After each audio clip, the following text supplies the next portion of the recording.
Here's I'll show you how to make stretch text effect in Photoshop. So this is my background. Now I'm selecting the text tool.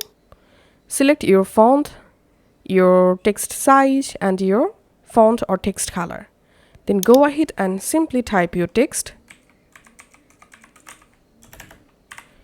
and then click on OK. Select the selection tool and change your text size. Click on OK. Now right click on your text layer and click on convert to shape. Then in this tool section, select this direct selection tool and you have to select your bottom text part just like this.